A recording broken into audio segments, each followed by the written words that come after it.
Hello. Welcome back. Today I am going to explain film called Jhon Carter 2012.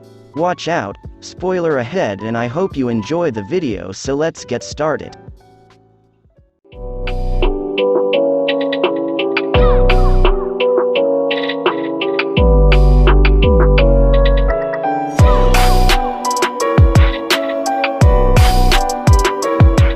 In New York City, 1881, a man eludes another in the crowded streets. He appears anxious, and eventually enters a building. Inside he pays extra to send a telegram express. A young man receives the telegram. His uncle is urging him to hurry and save him. The young man travels to the uncle's large estate, where a lawyer explains the uncle, Jhon Carter, died suddenly and left everything to the young man. He passes the young man, Edgar Rice Burroughs, Daryl Sabara, an old diary. After the lawyer leaves, the young man begins to read. The story begins in Arizona, after the Civil War. Jhon Carter Taylor Kitsch, a decorated former captain in the Confederate Army, is prospecting for gold. The locals don't seem to like him. Colonel Powell, Bryan Cranston, of the cavalry, tries to press Carter into service to fight the Apache. Carter refuses to cooperate, and after several failed escape attempts, he tricks a cell guard, knocks him out, and escapes Fort Grant on Colonel Powell's horse.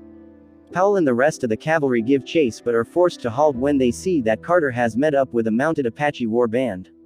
Both sides are armed and wary, and a language barrier increases the tension. Soon a gunfight breaks out. Carter takes the chance to run off, but Colonel Powell is shot, and Carter returns to retrieve the injured man. The two escape into a box canyon and find a small cave. The Apache approach but quickly withdraw when they see something on the rock above the cave. Confused, Carter returns to where the Apache had been standing, and notices the spider symbol on the rock face. Leaving Powell near the opening, he goes deeper into the cave to investigate. There Carter finds a chamber with strange markings, the walls and roof lined with gold. Entranced, he misses the stranger who appears behind him, and Powell is almost too late to shout a warning. The stranger is a bald man in a shining robe with a knife that seemed to have manifested out of thin air. The two fight, Carter managing to shoot the bald stranger, and notices that he had retrieved a blue glowing medallion. Picking it up, Carter repeats the words he heard the other say, and suddenly he awakes in a strange desert. Carter tries to walk but stumbles and appears to float. He spends several minutes learning how to walk in this strange new environment. The gravity on Mars is much lower than what he's accustomed to, but he doesn't know that. He makes his way to the nearby hill and finds a nest of eggs hatching green six-limbed infants. Disturbed, he is about to leave when he notices a group of green creatures approaching. They are mounted on large beasts and armed with firearms, and when they see Carter they open fire until one of them tells the others to stop. This tall green alien with 4 arms lays down his sword and rifle and greets Carter. As with the Apaches, there's a language barrier, but the two manage to give their names. The green man is Tarkas Willem Dafoe, the Jeddik, or leader, of his tribe. Tarkas knows Carter is not a local, and asks him to jump again. Carter takes the chance to jump towards Tarkas' weapons, but before he can fight he is overpowered. Again Tarkas waves off the rest of his group, telling them to spare Carter. They collect the hatchlings, killing the unhatched eggs, and take Carter to their home in the ruins of an ancient city. By this time Carter is horrified and out of his depth. He wants to go home and knows the medallion is likely the only way. Unfortunately, Tarkas has recovered the medallion and wears it. In the city other Tharks treat Carter roughly. They do not recognize what type of being he is, and his lack of language comprehension labels him something akin to an animal or baby in their eyes. Thus, he is thrown in with the babies. As is Thark custom, the babies are released to the mob, and whoever manages to catch one will be the parent of the hatchling. Carter is given to Sola, Samantha Morton, a female who the other Tharks seem to view with contempt, particularly another female called Sarkoja, Polly Walker. When Carter had been cleaned and put inside a pit to rest with the other babies, she pours a liquid into his mouth. Afterward, he is able to speak and understand the local language. Somewhere further away, a battle between humanoids is happening. They fight on airships, one side blue and the other side red. On a red ship, 3 bald figures appear and approach General Sab and Dominic West. They give him a blue mesh device that gives him the ability to shoot bolts of energy, but when he tries to shoot the 3 figures he is instead blasted backwards. The 3 figures laugh. They are Tharns, representatives of the goddess, and she has chosen to side with Prince Sabdan of Zodanga in this conflict. The Tharn leader, Matai Shang Mark Strong, gestures for him to test his holy new powers. The general sends bolts of energy to the enemy ships and wins the combat. In the royal palace of Helium, Deja Thoris, Lynn Collins, is practicing a speech. Her father Tardos Morse Ciarán Hinds, the Jeddak of Helium, arrives arguing with an entourage. Deja demonstrates a machine that generates a weak blue ray, something she calls the ninth ray, which she claims is the source of their enemy Zodanga's new power. As the entourage discuss the possibilities, one of them, a disguised Tharn, discreetly zaps the device, making it fail. Tardos understands that this power could help level the battlefield, but they have no time to further their research into this mysterious blue ray. He dismisses the group and tells Deja she has to marry Sabdan to end the conflict. Deja is devastated. She knows that the wedding is unlikely to stop Zodangan expansion, and that once married she would no longer be able to continue her research. Back in Tharkville, Carter now has a guardian, Woola, a massive, wide-mouthed, low-to-the-ground creature that is very quick and insists on following Carter like a dog, no matter how high or how far he jumps. Carter is disgruntled, as he is trying to find Tarkas to retrieve the medallion, but Woola is able to catch up with him and make enough noise to thwart Carter's plans. Carter ends up jumping into a Thark party, and Woola bursts in and loudly disrupts the gathering. The angry Tharks beat Woola and his owner, Sola. Enraged, Carter jumps in to stop the beating, unintentionally killing a Thark as a result and proving his ability to jump long distances. The Tharks see Carter as a new weapon but are angry at Sola for allowing him to escape. The next day they brand her for her error in front of Carter, who watches in horror as the Tharks warn her that her next offense will lead to death because she has transgressed so many times that she has no room on her skin for more brands. The Tharks take cover when a sentry warns of flying craft. 3 flying battleships appear in the sky, 2 red-flagged Zodanga, one's chasing a blue-flagged Helium-1. They close in for boarding parties and hand-to-hand combat. Tarkas watches with a telescope and explains the war to Carter. The Zodangans are fighting the Heliumites. On the ship Deja Thoris attempts to escape, then falls and hangs on several hundred feet up. Carter sees she is human, and jumps to her rescue. With his ability to jump long distances he manages to rescue the girl and starts to defend her, only for her to prove her own fighting ability. Still, Carter is able to turn the tide of the battle, but the blue helium craft crashes. After this spectacle Tarkas makes Carter his Dotar Sojat, or right arms, and gives him Deja Thoris as a prize. Tarkas's rival Tal Hages, Thomas Hayden Church, a warrior with a broken tusk, looks on in angry disapproval. Carter is reminded of Powell and refuses the position, but Tarkas says that if Carter rejects the offer Tarkas would be unable to spare Deja's life. Carter reluctantly agrees, and soon finds himself fending off everyone's inquiries about his ability. Deja wants to learn how to jump as Carter can, but figures that the ability is likely related to Carter's different bone density and thus it would not be a skill she or anyone else could learn. Tarkas knows that she is trying to gain a new weapon for Helium and warns Carter against her. Carter just wants to go home. He tries describing his home to Deja but she thinks him either insane or a liar because he describes an environment that hasn't existed here for thousands of years. Seeing his seriousness, she guesses he is a Tharn, leading them to a discussion of astronomy and finally the realization that Carter is from Earth, which she calls Jasum, but he is currently on Mars, which she calls Barsoom.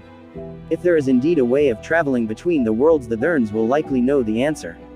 Although Sola tries to stop them, Carter and Deja Thoris enter a cave that is supposed to be a temple of the goddess and her followers the Tharns.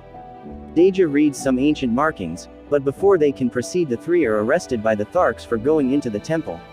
Tarkas helps them all escape, at great personal risk, and Carter guesses Sola as his daughter. Considering that Thark custom is to hatch their young in isolation and rear them anonymously, there had to have been plenty of law-breaking involved. Sola, Carter, and Deja Thoris journey to the river Isis to solve the temple mystery, taking the medallion. Along the way Sola warns Carter that Deja Thoris is leading them astray. Confronted, she admits they were headed for Helium, and a furious Carter makes to abandon her as he realizes she may have been manipulating him to turn him into her new weapon. He ignores Deja's pleas until she finally admits she did have a personal interest in the battle for she is the Helium princess, likely to be married off to the Zodangan prince and potentially killed. Carter convinces her that he needs time, and that they should go to Isis first. The river is a path for pilgrims. Those who have sinned or have lived too long follow the river to end their lives and find paradise. Sola, seeing what seem to be Tharks sailing away and bodies on the ground, almost joins them until Carter stops her. Up the winding river they find an inverted pyramid structure. Carter and Deja Thoris enter and glowing blue graphics show the solar system. Deja Thoris realizes the blue light is not supernatural but generated by machines. It's the ninth ray, the same blue ray she had been researching and that the enemy had been using as a weapon. They also realize that Carter's appearance on Mars is likely due to transmission of a copy of himself from Earth to Mars. Outside, an army of Tharks approach, advised by Matai Shang. He is curious about the stranger who is getting involved with the wars, and intends to test his ability. Carter and the two women mount up and scramble. As the hordes approach, Carter tells the others to flee, over Deja Thoris's objections. He stays back to fight the rampaging army with only Wula to help him. Killing many, he is reminded of the devastation of war, and finding his dead wife and child in a burned farmhouse. Carter is eventually overcome, just as a helium battle cruiser arrives overhead to end the fight. Tardos Morse and Sab then disembark. Sab then offers his sword to Deja Thoris as a sign of trust and asks her to marry him. Deja Thoris almost kills him anyway, but stops herself and instead makes them take the wounded Carter to Zodanga to be healed. Carter awakes in a guarded room. At first he thinks he is in helium but the red-clothed guards laugh. As he muses on being in enemy territory, a man dressed in blue appears and tells him he is in Zodanga. The man is Kanto's Khan, James Purefoy, and he issues orders about putting Carter under higher security. Once close enough, he whispers to Carter to take him hostage, but Carter is too confused, and an exasperated Kantos pretends to be held hostage as he leads Carter away from the guards. The two jump to a nearby tower. Inside, Deja Thoris is dressed in wedding finery. After thanking Kantos for bringing Carter to her, she dismisses everyone in the room. Again she asks Carter to fight on her side. He refuses again, and finally she sees the wedding ring on his finger. Understanding that his heart belonged to another but now knowing that the other woman is dead, Deja Thoris tells him the magic words that will transport him back to Earth. Outside, Zodangan guards demand entry, but when the door opens Carter has vanished. Deja Thoris and the others leave, but the matron of chamber, Kate Fowler, returns to the room, then leaves again, and we see Carter is in a ceiling recess. He exits, and she uses a blue ray to immobilize him, then transforms into Matai Shang, the Thurn leader. He forces Carter to come with him and explains how the Thurns are managing the end of Mars.